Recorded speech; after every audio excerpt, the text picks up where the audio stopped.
Everyone, स्वागत है आप सभी का एग्जाम गुरु यूट्यूब चैनल में। दोस्तों, आज इस वीडियो में हम लोग एयरफोर्स 2020 एग्जाम के लिए जीके के मोस्ट इंपॉर्टेंट क्वेश्चंस को सॉल्व करेंगे। ये सारे क्वेश्चन सेलेक्टेड हैं और आपके एग्जाम में पूछे जाने की बहुत ज़्यादा संभावना है, इसलिए आप वीडियो को लास्ट तक देखिए। और अगर आप इन सारे क्वेश्चंस का PDF डाउनलोड करना चाहते हैं तो PDF आपको हमारे टेलीग्राम ग्रुप में मिलेगा। टेलीग्राम ग्रुप का लिंक डिस्क्रिप्शन बॉक्स में दिया गया है। एयरफोर्स एग्जाम के लिए दोस्तों करेंट अफेयर्स का एक इम्पॉर्टेंट ई बुक तैयार किया गया है। इस ई बुक में वैसे सारे इम्पॉर्टेंट टॉपिक शामिल किए गए हैं जिनसे पिछले 3 साल से क्वेश्चंस रिपीट हो रहे हैं। तो अगर आपने अभी तक इस ई बुक को परचेज नहीं किया है तो एग्जाम से पहले एक बार इसे ज़रूर देख लें। Most of the current affairs के क्वेश्चंस इसी ई बुक से पूछे जाएंगे। यहाँ पर दोस्तों ई बुक का दाम केवल 25 रुपीज़ रखा गया है, जो कि काफ़ी कम है। तो आप सभी लोग से रिक्वेस्ट है कि एग्जाम से पहले एक बार इस ई बुक को ज़रूर पढ़ें। इसे परचेज करने का लिंक डिस्क्रिप्शन बॉक्स में दिया गया है, आप इस वीडियो को देखने के बाद वहां से परचेज कर लें। और दोस्तों, वीडियो स्टार्ट करने से पहले आप सभी से एक छोटी सी रिक्वेस्ट है कि अगर आपने अभी तक हमारे चैनल को सब्सक्राइब नहीं किया है तो इसे अभी सब्सक्राइब कर बेल नोटिफिकेशन को ऑन कर लें, जिससे आगे आने वाली हर एक वीडियो की नोटिफिकेशन आपको मिलती रहे। और चलिए दोस्तों, आज का वीडियो शुरू करते हैं। सो गाइज, क्वेश्चन नंबर 1 से 25 तक हमने पिछले वीडियो में कंप्लीट कर लिया था। तो नेक्स्ट का जो 25 क्वेश्चन है वो हम यहाँ पर देखेंगे। तो देखिए, क्वेश्चन नंबर 26 है, अकबर ने इनमें से किसका निर्माण नहीं किया था। तो दोस्तों, अकबर के द्वारा निर्माण किया गया है आगरा का किला, इलाहाबाद का किला और लाहौर का किला, लेकिन पुराना किला अकबर के द्वारा नहीं बनाया गया है, यानी कि ऑप्शन ए इस क्वेश्चन का करेक्ट आंसर है। दोस्तों, यहाँ पर एक नाम आया है अकबर। तो अगर आप मुगल डायनेस्टी को देखोगे तो अकबर सबसे इम्पोर्टेंट व्यक्ति है और आपके एग्जाम में इस टॉपिक से हमेशा से क्वेश्चन पूछे जाते रहे हैं। तो मैं यहीं पर आपको अकबर के बारे में जितने भी इंपॉर्टेंट फैक्ट्स बनते हैं उन सभी को क्लियर कर देता हूं। तो आप लोग पेपर और पेन निकाल कर बैठ जाइए और सारे पॉइंट्स नोट डाउन करते चलिए, आपको एग्जाम के लिए इंपॉर्टेंट है। तो देखिए दोस्तों, सबसे पहले आपको अकबर के बारे में कुछ इंपॉर्टेंट वार्स के बारे में बताऊँगा। तो पहला चीज़ आपको याद रखना है, बैटल ऑफ पानीपत 2, पानीपत का जो दूसरा युद्ध हुआ था, इसके बारे में आपको याद रखना है कि यह युद्ध सबसे पहले हुआ कब था, 1556 में। अब सेकंड क्वेश्चन यहाँ से क्या पूछा जा सकता है कि पानीपत का दूसरा युद्ध किसके बीच हुआ था। तो यह हुआ था दोस्तों हेमू और अकबर के बीच में। इन दोनों का नाम आप लोग याद रखिए, जिसमें अकबर विजयी हुआ था। तो पहला युद्ध आपको याद रखना है, पानीपत का दूसरा युद्ध 1556 में हेमू और अकबर के बीच में हुआ था। इसके बाद दोस्तों सेकंड युद्ध हुआ है अकबर का महाराणा प्रताप के साथ। इस युद्ध का नाम था बैटल ऑफ हल्दी घाटी। हल्दी घाटी का युद्ध आपने सुना होगा, काफ़ी फेमस है। यह युद्ध हुआ था 1576 AD में महाराणा प्रताप और अकबर के बीच, जिसमें महाराणा प्रताप वहां से भागने में सफल हुए थे और बाद में उन्होंने गुरिल्ला वार अपना स्टार्ट रखा था। इसके अलावा दोस्तों अकबर ने बहुत सारे निर्माण भी करवाए हैं, तो उन सभी का नाम हमेशा एग्जाम में पूछा जाता है। आप लोग यहाँ पर याद कर लो।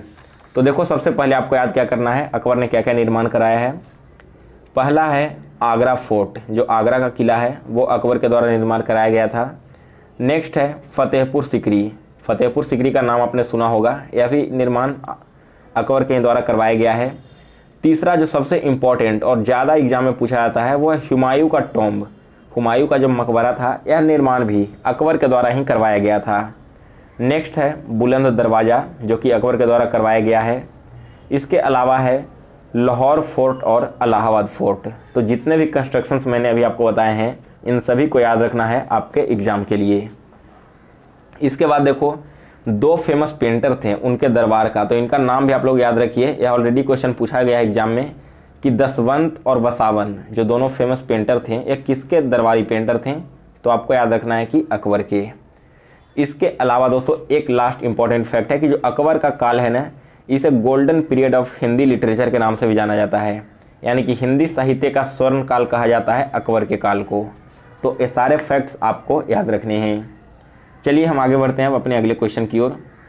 देखिए, नेक्स्ट है क्वेश्चन नंबर 27, निम्नलिखित में से कौन से डैम बांध सबसे ऊंचा है। सबसे ऊंचा बांध है टिहरी बांध, यानी कि बी ऑप्शन इस क्वेश्चन का करेक्ट आंसर है। और यह बांध दोस्तों भागीरथी नदी के ऊपर में है, आपको नदी का भी नाम याद रखना है। इसके अलावा देखो, सरदार सरोवर डैम, यह डैम बना हुआ है नर्मदा नदी के ऊपर। हीराकुंड डैम बना हुआ है महानदी के ऊपर और भाखड़ा डैम बना हुआ है सतलज नदी के ऊपर।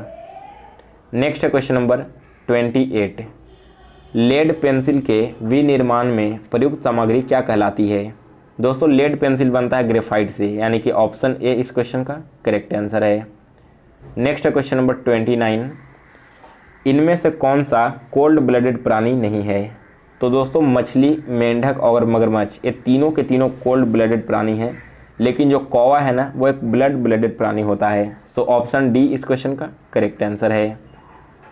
अगला क्वेश्चन है 30 नंबर, अशोक चक्र किस बात के लिए दिया जाता है? यह दिया जाता है दोस्तों जल, थल या फिर नभ में, लेकिन रणभूमि से अलग आत्म बलिदान की सबसे विशिष्ट बहादुरी के लिए। यानी कि दोस्तों युद्ध के अलावा अगर नॉर्मल डेज में जो कोई जल, थल या नभ में अपनी बहादुरी दिखाता है, इसके लिए अशोक चक्र प्रदान किया जाता है। अगला क्वेश्चन है 31 नंबर, भारत में विकसित पहला राष्ट्रीय उद्यान कौन सा है? भारत में विकसित पहला राष्ट्रीय उद्यान है जिम कॉर्बेट, जो कि उत्तराखंड में है, यानी कि सी ऑप्शन इस क्वेश्चन का करेक्ट आंसर है। नेक्स्ट क्वेश्चन नंबर 32, पहाड़ी ढलानों पर सॉइल इरोजन को कैसे रोका जा सकता है? पहाड़ के जो ढलान होते हैं इस पर सॉइल इरोजन को रोकने का 3 तरीका है। सबसे पहला तो वन रोपण, यानी कि एफॉरेस्टेशन करके, बहुत ज़्यादा पेड़ लगा के। नेक्स्ट है वेदिका कृषि करके वहाँ पर। और थर्ड है समोच्चारेखीय जुताई, एक लाइन में जुताई करके पेड़ को रोपने से वहाँ पर क्या होता है, सॉइल इरोजन में कमी आती है। Next question number 33, Lala Lajpat Rai किस पुस्तक के लेखक हैं? तो उन्होंने लिखा है दोस्तों अनहैप्पी, यानी कि सी ऑप्शन इस क्वेश्चन का करेक्ट आंसर है। अगला क्वेश्चन देखिए 34 नंबर है, 1857 के स्वतंत्रता संग्राम की नायिका महारानी लक्ष्मीबाई का जन्म स्थान कहाँ है? लक्ष्मीबाई का जन्म हुआ था दोस्तों वाराणसी में, यानी कि ऑप्शन सी इस क्वेश्चन का करेक्ट आंसर है।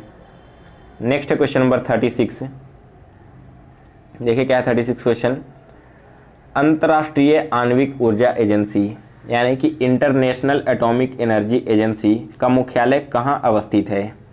इसका हेडक्वार्टर है दोस्तों वियना में, यानी कि ऑप्शन सी इस क्वेश्चन का करेक्ट आंसर है। नेक्स्ट क्वेश्चन नंबर 37, बिजली के बल्ब का फिलामेंट किस तत्व का बना होता है? यह फिलामेंट बना होता है दोस्तों टंगस्टन का, यानी कि डी ऑप्शन इस क्वेश्चन का करेक्ट आंसर है। नेक्स्ट क्वेश्चन नंबर 38, वर्षा का बूंद गोलाकार क्यों होता है? आपने देखा होगा कि वर्षा की जो बूंद होती है ना वो स्फेरिकल टाइप का होता है, गोल हो जाता है। तो यह होता है सरफेस टेंशन के कारण। सरफेस टेंशन के कारण जो वर्षा की जो बूंदें आती हैं ऊपर से गिरने के बाद वो गोलाकार आकार ले लेती है। नेक्स्ट देखिए क्वेश्चन नंबर 39 है, लाइटनिंग रॉड का आविष्कार किसने किया था? यह आविष्कार किया गया बेंजामिन फ्रैंकलिन के द्वारा। नेक्स्ट क्वेश्चन नंबर 40, रडार का उपयोग किसके लिए किया जाता है? रडार का यूज किया जाता है दोस्तों जहाज़ों, वायुयानों आदि को ढूंढने में एवं मार्ग को निर्देश करने के लिए। नेक्स्ट क्वेश्चन नंबर 41, सूर्य की ऊर्जा कैसे उत्पन्न होती है? बहुत इंपॉर्टेंट क्वेश्चन है दोस्तों। सूर्य की जो ऊर्जा होती है वो उत्पन्न होती है न्यूक्लियर फ्यूजन के द्वारा, यानी कि बी ऑप्शन इस क्वेश्चन का करेक्ट आंसर है। और न्यूक्लियर फ्यूजन को क्या बोलते हैं हिंदी में? नाभिकीय संलयन। Next question number 42, relative humidity को हम लोग कैसे नापते हैं? रिलेटिव ह्यूमिडिटी नापी जाती है दोस्तों हाइग्रोमीटर का यूज करके, यानी कि बी ऑप्शन इस क्वेश्चन का करेक्ट आंसर है। ऑप्शन ए है हाइड्रोमीटर, तो इससे हम लोग ग्रेविटी को मापते हैं। नेक्स्ट है लैक्टोमीटर का यूज किया जाता है दूध की शुद्धता को मापने के लिए, प्योरिटी ऑफ मिल्क को। और बैरोमीटर का यूज किया जाता है वायु दाब को मापने के लिए, यानी कि एयर प्रेशर को मेजर करने के लिए। 43 क्वेश्चन है, भारतीय रेलवे कितने जोन में विस्थापित है? तो भारत का जो रेलवे सिस्टम है यह टोटल 17 जोनों में बटा हुआ है।